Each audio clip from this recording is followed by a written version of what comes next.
दोस्तों नमस्कार, आप सभी का स्वागत है आपके अपने YouTube channel study with DSRG में। साथियों, आज के इस वीडियो में हम बात करेंगे 69,000 शिक्षक भर्ती, 68,500 शिक्षक भर्ती के साथ आज की कुछ प्रमुख खबरों को। आप सभी लोगों से निवेदन है कि वीडियो को अंत तक देखें और बिना स्किप किए हुए देखें, जिससे वीडियो में शेयर की गई सारी जानकारी को आप आसानी से समझ सकें। वीडियो में आगे बढ़ने से पहले छोटी सी रिक्वेस्ट है कि प्लीज़ वीडियो को लाइक करें, दोस्तों में शेयर करें, ताकि जितने भाई बहन चैनल पर पहली बार विजिट करें उनसे निवेदन है कि प्लीज़ चैनल को सब्सक्राइब करके बेल आइकन जरूर दबाएं। तो आइए साथियों, शुरू करते हैं आज का वीडियो। सबसे पहले बात कर लेते हैं MTS भर्ती में पदों की संख्या में हुई बढ़ोतरी, अब होगी 12,523 पदों पर भर्ती। देखते हैं इस खबर को विस्तार से। इस खबर को आप सभी लोग देख सकते हैं। 2022 में भर्ती में जनवरी 2023 की आयु की गणना का विरोध, MTS भर्ती की आयु सीमा पर अभ्यर्थी हुए खफा।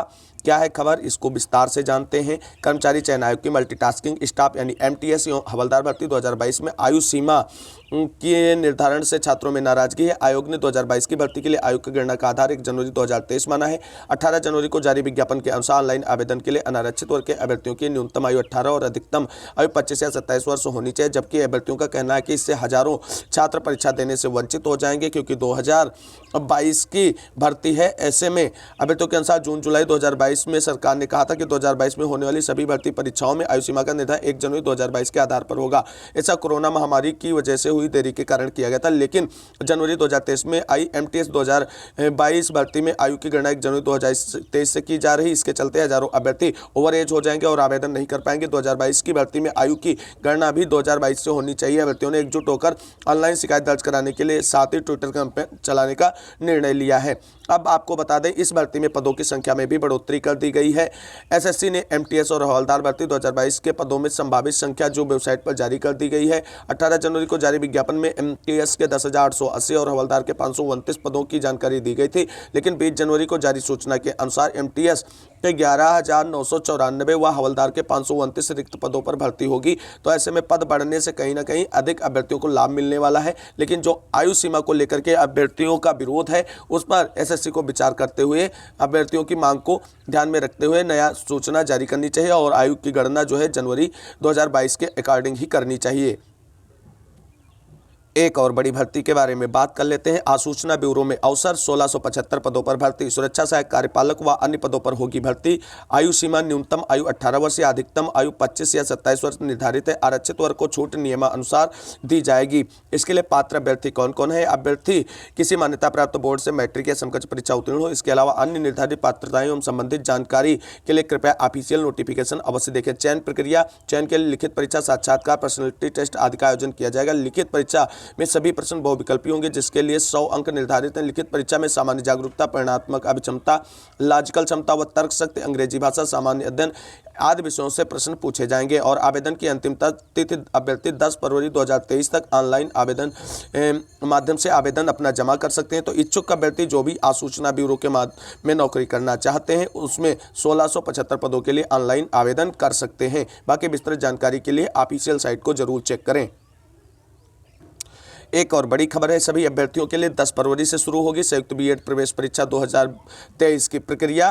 तो जो अभ्यर्थी इस बार संयुक्त B.Ed प्रवेश परीक्षा का एंट्रेंस देना चाहते हैं वो सभी अपनी तैयारी को फोकस करते हुए फरवरी से जो प्रक्रिया शुरू होगी उसके लिए आप सभी लोग देख सकते हैं। परीक्षा का प्रस्तावित कार्यक्रम इस प्रकार है। 1 फरवरी संयुक्त B.Ed प्रवेश परीक्षा के लिए विज्ञापन जारी किया जाएगा। 10 फरवरी से 10 मार्च ऑनलाइन फॉर्म भरने की तिथियां हैं और 20 से 25 अप्रैल लिखित परीक्षा कराने की तिथि निर्धारित की गई और 25 से 30 मई परिणाम घोषित करने की तिथि है और 1 से 25 जून काउंसलिंग की तिथि है और 1 जुलाई से शैक्षणिक सत्र प्रारंभ करने की तैयारी है। साथियों, आप सभी को बता दें, लगातार शासन के स्तर से B.Ed और VTC के कोर्सेज कराए जा रहे हैं और अभी तक 4 साल हो गए, कोई प्राथमिक शिक्षक भर्ती नहीं निकाली गई है। केवल युवाओं को ठगा जा रहा है। केवल UP टेट, CTET ये और B.Ed और VTC के कार्यक्रम चलाए जा रहे हैं। सारा प्रोग्राम अपना खजाना भरने के लिए है और अभ्यर्थियों के भविष्य की चिंता किसी को नहीं है। ऐसे में आप सभी को बता दें, इन मामलों को लेकर के कोई ज़्यादा सकारात्मक अभ्यर्थी नजर नहीं आ रहे हैं, क्योंकि जब तक नई प्राथमिक शिक्षक भर्ती या बड़ी शिक्षक भर्ती देखने को नहीं मिलेगी तो इस तरीके के कोर्सेस करने से कोई फायदा नहीं। लाखों अभ्यर्थी सालों से B.Ed और VTC का कोर्स करके बैठे हैं, 3-3, 4-4, 6-6 बार टेट पास करके बैठे हैं, लेकिन अभी तक उन्हें शिक्षक भर्ती में नियुक्ति का मौका नहीं मिल पाया है। हालांकि जो अभ्यर्थी इसमें एंट्रेंस देना चाहते हैं वो दे सकते हैं, स्वतंत्र हैं और वो भी B.Ed कोर्स करके एक प्रशिक्षित बेरोजगार की लाइन में लग सकते हैं। आज की एक प्रमुख खबर, उसके बाद लौटेंगे अपनी सबसे बड़ी खबरों की तरफ। आयोग का सीधी भर्ती पर जोर, उठे सवाल। अब क्या है खबर, जाने इसे विस्तार से। उत्तर प्रदेश लोक सेवा आयोग यानी यूपीपीएससी विभिन्न पदों पर सीधी भर्ती के लिए इंटरव्यू के कार्यक्रम और परिणाम लगातार जारी कर रहा है, लेकिन परीक्षाओं के माध्यम से होने वाली प्रमुख भर्तियों का अता पता नहीं है। अभ्यर्थी सवाल उठा रहे हैं कि सीधी भर्तियों पर आयोग का इतना जोर क्यों है, जबकि सीधी भर्तियां हमेशा से विवादों में रही हैं। आयोग की ओर से जारी वर्ष 2023 के कैलेंडर में समीक्षा अधिकारी यानी आरओ, सहायक समीक्षा अधिकारी एआरओ, एलटीए शिक्षक भर्ती, अपर निजी सचिव यानी एपीएस भर्ती, राजकीय इंटर कॉलेज में प्रवक्ता भर्ती को शामिल नहीं किया गया, जबकि आयोग को पिछले साल ही इन भर्तियों के लिए पदों का अधियाचन मिल चुका है। प्रतियोगी छात्र सवाल उठा रहे हैं कि जब परीक्षा के माध्यम से होने वाली प्रमुख भर्तियों के लिए पदों का अध्याचन मिल चुका है तो विज्ञापन जारी क्यों नहीं किया जा रहा है। इनकी जगह सीधी भर्तियों पर जोर दिया जा रहा है। आयोग पर हर हफ्ते सीधी भर्ती का परिणाम जारी कर रहा है। सीधी भर्ती के लिए इंटरव्यू के कार्यक्रम भी जारी किए जा रहे हैं। प्रतियोगी छात्रों का कहना है कि सीधी भर्ती को लेकर अक्सर विवाद होता है। सीधे इंटरव्यू के माध्यम की जाती है, लिखित परीक्षा में तो मूल्यांकन के आधार पर अभ्यर्थियों का चयन होता है, लेकिन इंटरव्यू के में अगर मनमाने अंक दिए गए तो अभ्यर्थी अपनी तरफ से कोई ठोस दावा भी नहीं कर सकते। इसके बावजूद सीधी भर्तियों पर ज़्यादा जोर दिया जा रहा है। तो कहीं ना कहीं यूपीपीएससी की तरफ से जो सीधी भर्ती का आयोजन किया जा रहा है, लगातार उनके परिणाम जारी किए जा रहे हैं, तो उसको लेकर के अभ्यर्थियों में रोष है। जो अभ्यर्थी परीक्षा के आधार पर नियुक्ति के लिए पात्र हैं, उनके लिए कोई भी नियुक्ति और कोई भी वैकेंसी का अनाउंसमेंट यूपीपीएससी की तरफ से नहीं किया गया है अपने वार्षिक कैलेंडर में। तो देखना है कि अब सरकार जो है और यूपीपीएससी लिखित परीक्षाओं के आधार पर जो नियुक्ति प्रक्रिया पूरी करनी है उनका कब शेड्यूल जारी करेगा, अपने कैलेंडर में उन्हें कब इंक्लूड करेगा।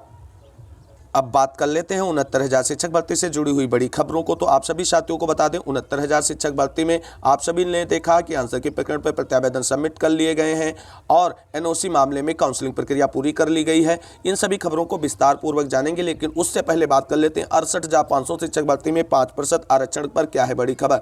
तो साथियों, आप सभी को बता दें कि 68,500 शिक्षक भर्ती में आप सभी ने देखा था कि दिव्यांग अभ्यर्थी, ओबीसी अभ्यर्थी यानी स्पेशल आरक्षण के अंतर्गत जो 5% की छूट देने के लिए एनसीबीसी की रिपोर्ट जारी की गई थी, उस पर सरकार ने यू टर्न ले लिया है। यानी सरकार, आप यूं कहें कि इन ओबीसी और दिव्यांग अभ्यर्थियों को 5% आरक्षण देना नहीं चाहती है। इसके लिए आप सभी लोग देख सकते हैं 68,500 शिक्षक भर्ती में निर्धारित 5% छूट, ओबीसी या दिव्यांग आरक्षण पर जारी आदेश के खिलाफ सरकार राष्ट्रीय पिछड़ा वर्ग आयोग नई दिल्ली में पुनर्विचार याचिका दाखिल करने की तैयारी में है। तो जिन साथी लोग जो इसमें जुड़े हुए हैं 68,500 शिक्षक भर्ती में, उनको अपने हक के लिए अब एक लंबी और सड़कों पे लड़ाई लड़नी होगी, क्योंकि एनसीबीसी की रिपोर्ट को लागू करने के बजाय उस रिपोर्ट को निरस्त कराने के लिए पुनर्विचार याचिका एनसीबीसी के पास सरकार लेकर जाने वाली है। ऐसे में ये स्पष्ट हो रहा है कि सरकार 68,500 शिक्षक भर्ती में जो स्पेशल रिजर्वेशन 5% का एनसीबीसी की रिपोर्ट के अनुसार लागू करना था, उसे लागू करने के लिए बिल्कुल तैयार नहीं है। और ये सरकार और बेसिक शिक्षा विभाग की पूरी मिली भगत है, क्योंकि अगर वो ऐसा करते हैं तो 68,500 शिक्षक भर्ती में जो रिक्त पद है, कहीं ना कहीं उन पर नियुक्ति प्रक्रिया उन्हें पुनः शुरू करके पूरी करनी पड़ेगी। और इसलिए वो चाहते हैं, जो एनसीबीसी ने 5% रिजर्वेशन लागू करने की रिपोर्ट जारी की है, पुनर्विचार याचिका दाखिल करके उस रिपोर्ट को कैंसिल करा दिया जाए, जैसे 68,500 शिक्षक भर्ती में अब पुनः कोई कार्रवाई विभाग को ना करनी पड़ी। अब देखना है कि सरकार पुनर्विचार याचिका कब तक दाखिल करती है और एनसीबीसी उस पर क्या विचार करती है, अपनी ही रिपोर्ट को निरस्त करेगी या पुनः सरकार को निर्देशित करेगी एनसीबीसी रिपोर्ट की 5% रिजर्वेशन आपको 68,500 शिक्षक भर्ती में लागू करना पड़ेगा। 68,500 शिक्षक भर्ती से जुड़ी हुई कोई भी छोटी बड़ी अपडेट होगी, आप सभी को चैनल के माध्यम से शेयर करेंगे। इसके लिए चैनल को सब्सक्राइब करके बेल आइकन जरूर दबाएं। अब लौटते हैं 69,000 शिक्षक भर्ती की तरफ। तो साथियों, 69,000 शिक्षक भर्ती में जिला आवंटन होगा बहुत जल्द। क्या है खबर, इसे जान लेते हैं विस्तार से साथियों। तो 69,000 शिक्षक भर्ती में आप सभी ने देखा है कि एनओसी मामले में काउंसलिंग प्रक्रिया पूरी करा ली गई है विभाग की तरफ से, लेकिन अभी तक उनके जिला आवंटन सूची और काउंसलिंग शेड्यूल, ये सारी काउंसलिंग प्रक्रिया पूरी हो गई, लेकिन नियुक्ति पत्र और जिला आवंटन को लेकर के कोई बड़ी अपडेट निकलकर सामने नहीं आई। लेकिन अब बेसिक शिक्षा विभाग की तरफ से 69,000 शिक्षक भर्ती में एनओसी मामले में जिला आवंटन को लेकर के बड़ी अपडेट निकलकर सामने आ रही है, उसको शेयर करते हैं आप सभी के साथ। आप सभी लोग इस खबर को देख सकते हैं। 69,000 शिक्षक भर्ती में एनओसी वाले मुद्दे से जुड़ी हुई खबर है। 69,000 भर्ती, काउंसलिंग पूरी, स्कूल आवंटन होगा बहुत जल्द। 69,000 भर्ती में पूर्व से कार्यरत शिक्षकों को हाईकोर्ट के आदेश पर अनापत्ति प्रमाण पत्र देते हुए चयन की कार्रवाई चल रही। विभिन्न जिलों में 20 जनवरी को काउंसलिंग करा ली गई थी और बेसिक शिक्षा परिषद के सचिव प्रताप सिंह बघेल ने सभी बीएसए को 19 जनवरी को जारी पत्र में लिखा है कि ऑनलाइन विद्यालय आवंटन की कार्रवाई के बारे में अलग से सूचना दी जाएगी और उम्मीद की जा रही है कि ऐप जो है 26 जनवरी से पहले एनओसी वाले मामले में जिला आवंटन और नियुक्ति पत्र का कार्य पूरा कर लिया जाएगा, क्योंकि उसके बाद आपको बता दें वो 30-31 जनवरी में जो है स्नातक निकाय चुनाव स्नातक यानी एमएलसी वाला जो स्नातक चुनाव होता है उसको लेकर के अवकाश रहेगा। तो 26 जनवरी से पहले एनओसी वाले मामले में जिला आवंटन और नियुक्ति पत्र की कार्रवाई पूरी कर ली जाएगी। बेसिक शिक्षा विभाग की तरफ से ऐसी बड़ी खबर निकल कर आ रही है। तो साथियों आप सभी को बता दें 69,000 शिक्षक भर्ती में आंसर के प्रकरण में प्रत्यावेदनों की जांच जारी है और योग्य प्रत्यावेदनों की नियुक्ति और काउंसलिंग को लेकर के बड़ी अपडेट निकलकर पीएनपी की तरफ से आ रही है कि प्रत्यावेदन की जांच पूरी होने के बाद जो अभ्यर्थी योग्य बचेंगे और जो कट ऑफ को डिसाइड करेंगे। अभी तक ये जानकारी निकल करके आ रही है कि विभाग ने मूड बना लिया है कि 69,000 शिक्षक भर्ती में जो आंसर की प्रकरण की नियुक्ति प्रक्रिया है 6800 से 1356 वाले मामले का कोर्ट ऑर्डर आने तक उनकी कट ऑफ का डिसीजन नहीं लिया जाएगा। लेकिन जो अभी लेटेस्ट अपडेट निकल कर आ रही है कि आंसर की प्रकरण में अभ्यर्थियों की नियुक्ति प्रक्रिया 3rd मेरिट लिस्ट की कटाव पर की जाएगी। तो साथियों हालांकि ऐसा भी ऑफिशियल आदेश नहीं जारी किया गया है और ऑफिशियल आदेश आंसर की प्रकरण में यही जारी किया गया था कि इन सभी की नियुक्ति प्रक्रिया की कटाव जो है 6800 से 1356 वाले मामले के अधीन रहेगी। तो उस मामले के अधीन रहेगी तो कहीं ना कहीं इसकी नियुक्ति प्रक्रिया आपको थोड़ा डिले होते देखने को मिलेगा। लेकिन आप सभी को बता दें आंसर की प्रकरण के प्रत्यावेदनों की जांच जो है वो जनवरी माह में पूरी हो जाएगी और इनकी काउंसलिंग की प्रक्रिया फरवरी में फर्स्ट वीक में आप सभी को देखने को मिलेगी। 100% पक्की जानकारी निकल करके आ रही है कि आंसर की प्रकरण से संबंधित अभ्यर्थियों की काउंसलिंग प्रक्रिया फरवरी के फर्स्ट वीक में होगी और नियुक्ति पत्र वितरण का कार्य जो है वो आगे कार्य किया जाएगा। अब देखना यह है कि आंसर की प्रकरण के अभ्यर्थियों की नियुक्ति प्रक्रिया विभाग अपने बात पर स्थिर रहता है कि 6800 से 1356 वाले मामले के ऑर्डर आने के बाद ही डिसाइड करेगा या 3rd मेरिट लिस्ट की कटाव पर इनकी नियुक्ति प्रक्रिया पूरी करेगा। जो भी अपडेट होगी इससे जुड़ी हुई आप सभी को चैनल के माध्यम से शेयर करेंगे। अब बात कर लेते हैं 6800 से 1356 वाले मामले में कोर्ट ऑर्डर को लेकर के अपडेट और कोर्ट ऑर्डर से पहले अभ्यर्थियों की बड़ी कार्रवाई। तो सबसे पहले देख लेते हैं कोर्ट ऑर्डर आने से पहले क्या हुई है अभ्यर्थियों की बड़ी कार्रवाई। आप सभी लोग देख सकते हैं 69,000 शिक्षक भर्ती आरक्षण का समाधान याचिकाकर्ता के समायोजन के साथ ही नहीं करेंगे तो लड़ाई न्याय नहीं मिलने तक सुप्रीम कोर्ट तक लड़ाई लड़ेंगे, क्योंकि 19,000 सीटों पर अनियमितता पाई गई है। बेसिक अफसर लीपापोती कर रहे हैं, मामले को दबा रहे हैं। आखिर बुलडोजर बाबा का बुलडोजर कब चलेगा। योगी आदित्यनाथ जी को टैग करते हुए लिखा है 2.5 साल से लड़ रहे याचिकाकर्ताओं को समायोजन का मामले का संपूर्ण निस्तारण किया जाए। तो ये तो है संपूर्ण समायोजन की मांग को लेकर के अभ्यर्थियों की तरफ से 19,000 सीटों पर नियुक्ति प्रक्रिया पूरी करके आरक्षण मामले की जो विसंगति हुई उसे पूरा करने की मांग करने वाले अभ्यर्थियों की तरफ से बड़ी कार्रवाई। और इसी क्रम में कल शाम को मीटिंग करके भी आप सभी को बता दें विचार विमर्श किया गया है। आप सभी लोग देख सकते हैं 69,000 शिक्षक भर्ती के अभ्यर्थियों ने की बैठक। 69,000 शिक्षक भर्ती के अभ्यर्थियों के साथ पिछड़ा दल संयुक्त मोर्चा के पदाधिकारियों ने रविवार को गोमती रिवर फ्रंट के किनारे बैठक की। मोर्चा के प्रदेश अध्यक्ष सुनील कश्यप ने बताया कि 69,000 सहायक अध्यापक शिक्षक भर्ती में ओबीसी व एससी वर्ग की 19,000 से अधिक सीटों पर आरक्षण घोटाला हुआ है। इसमें तत्कालीन मंत्री व अन्य उच्च अधिकारी लिप्त हैं। यदि पीड़ित अभ्यर्थियों के साथ पक्ष में फैसला नहीं आए तो आदेश को चुनौती दी जाएगी। और बैठक में भास्कर सिंह यादव, सुशील कश्यप, पुष्पेंद्र सिंह जेलर, रामविलास यादव, रवि निषाद, बीपी डिसूजा, शैलेंद्र कुमार, प्रदीप कुमार सहित बड़ी संख्या में अभ्यर्थी मौजूद रहे। तो आप सभी साथी लोग देख सकते हैं 6800 से 1356 वाले मामले में अभी कोई भी प्रकार का आर्डर नहीं आया है। उससे पहले जो अभ्यर्थी हैं वो एससी जाने का विचार बना रहे हैं। तो आप सभी को बता दें 6800 से 1356 वाले मामले में जो भी कोर्ट आर्डर आएगा ये तो 100% सच है। अगर संपूर्ण समायोजन का आदेश आता है तभी आप सभी लोगों को संतुष्ट कर पाएंगे, वरना सारे पक्ष इससे संतुष्ट नहीं होंगे और मामला डीबी और एससी जरूर जाएगा। लेकिन अगर सरकार चाहेगी तो डीबी और एससी में मामले की सुनवाई चलती रहेगी और अंतरिम रिलीफ के तहत जो भी सिंगल बेंच का आदेश आएगा उसके आधार पर नियुक्ति प्रक्रिया को कर सकता है। लेकिन अब देखना यह होगा कि कोर्ट आर्डर कब आता है और कोर्ट आर्डर में देरी क्यों है, इस खबर को डिस्कस कर लेते हैं। आप सभी साथियों को बता दें 6800 से 1356 वाले मामले में अब आप सभी को कोर्ट आर्डर जनवरी में किसी भी सूरत में आने में पक्का नहीं लग रहा है, क्योंकि जो 100% पक्का हो गया कि अब जनवरी में कोर्ट आर्डर नहीं आ पाएगा, क्योंकि 30 और 31 को आप सभी को बता दें एमएलसी के चुनाव हैं और इसलिए हो सकता है कि कोर्ट आर्डर डिलीवर ना हो। तो जनवरी में अब 6800 से 1356 वाले मामले के कोर्ट आर्डर को लेकर के जो भी संभावनाएं थी वो भी संभावनाएं अब समाप्त होती नजर आ रही हैं, क्योंकि 26 तारीख तक जो है कॉज लिस्ट जारी हो चुकी है और वहाँ पे कोर्ट आर्डर डिलीवर को लेकर के केस स्टेटस जारी नहीं किया गया है कोर्ट की तरफ से। तो इसका मतलब है 26 जनवरी के बाद जो भी 2-3 दिन बचेंगे 27, 28, 29, उसमें अगर केस स्टेटस जारी होता है कोर्ट आर्डर डिलीवर को लेकर के तो हो सकता है। अदरवाइज आप सभी लोग अब 6800 से 1356 वाले मामले में कोर्ट आर्डर को लेकर के फरवरी में बिल्कुल आश्वस्त रहें। लेकिन जो जानकारी निकल करके आ रही है कि फरवरी माह में आप सभी को बता दें 6800 से 1356 वाले मामले के कोर्ट आर्डर देखने को मिलेगा और विभाग की तरफ से बड़ी कार्रवाई भी देखने को मिलेगी। विभाग से जानकारी करने पर यह बात कंफर्म निकल करके आई है कि मार्च माह में 6800 चयनितों के लिए जो भी कोर्ट के निर्देशानुसार डायरेक्शन आएगा उसके अनुसार नियुक्ति प्रक्रिया पूरी की जाएगी।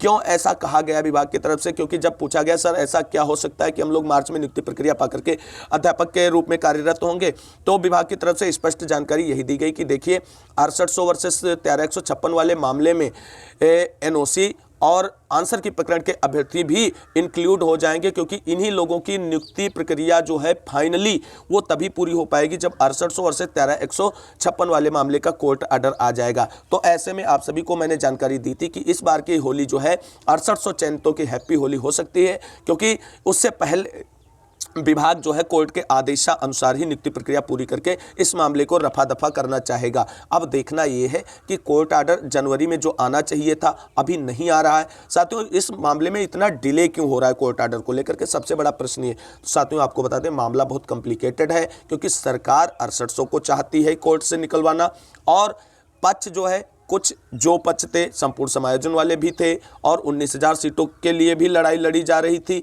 याची लाभ के लिए भी लड़ाई लड़ी जा रही। तो मामला इतना कॉम्प्लिकेटेड है कि इतना आसान नहीं है कि ये तुरंत इस आर्डर को डिलीवर कर दिया जाए रिजर्व करने के 1 हफ्ते के अंदर। हाँ, अब मामला बिल्कुल फाइनल रूप से हो चुका है। जानकारी जो निकल करके आई है एडवोकेट महोदय के माध्यम से वो ये है कि रिटर्न फॉर्म में आपका जो डिसीजन है कोर्ट आर्डर है वो उपलब्ध हो चुका है और जैसे ही सरकार इस पे सहमति भरती कोर्ट आर्डर डिलीवर को लेकर के, तो आप सभी को बता दें सरकार पहले एमएलसी चुनाव कराएगी, उसके बाद में कोर्ट आर्डर डिलीवर कराने के लिए सोचेगी, क्योंकि सरकार के लिए चुनाव महत्वपूर्ण है। इन 6800 में चयनित अभ्यर्थियों की मानसिक प्रताड़ना का कोई उसे इतनी टेंशन नहीं कि इनकी सबकी मानसिक प्रताड़ना का अंत जल्दी किया जाए। और एक कारण और भी है, अगर उससे पहले कोर्ट आर्डर डिलीवर होता है तो उससे बाद में जस्ट एमएलसी चुनाव फंस जाएंगे तो सरकार त्वरित कोई कार्रवाई 6800 की नियुक्ति को लेकर के नहीं कर पाएगी। इसलिए भी सरकार चाहेगी कि एमएलसी चुनाव के बाद आप सभी लोगों को नियुक्ति पत्र को लेकर के जो आर्डर डिलीवर कराना है वो डिलीवर कराए और उसके बाद त्वरित कार्रवाई विभाग की तरफ से करते हुए प्रत्यावेदन या जो भी प्रक्रिया काउंसलिंग शेड्यूल वगैरह करना है वो विभाग तुरंत कर ले, क्योंकि विभाग के अधिकारी रेडी बैठे हैं इस मामले को तुरंत ही शार्ट आउट करने के लिए, क्योंकि 69,000 शिक्षक भर्ती सरकार और बेसिक शिक्षा विभाग के सरदर्द बन चुकी है। अब वो सेरीडाउन खा करके इस सरदर्द को खत्म करना चाहेंगे। तो साथियों ये थी आज की महत्वपूर्ण अपडेट जो 69,000 शिक्षक भर्ती के साथ साथ 68,500 शिक्षक भर्ती से जुड़ी हुई थी। उम्मीद करते हैं जानकारी आप सभी लोगों को अच्छी लगी होगी। अगर जानकारी अच्छी लगी तो प्लीज वीडियो को लाइक करें, दोस्तों में शेयर करें, चैनल को सब्सक्राइब करके बेल आइकन जरूर दबाएं। मिलेंगे अगली वीडियो में, तब तक के लिए सभी साथियों को जय हिंद, जय भारत, वंदे मातरम। आप सभी साथियों का दिन शुभ हो।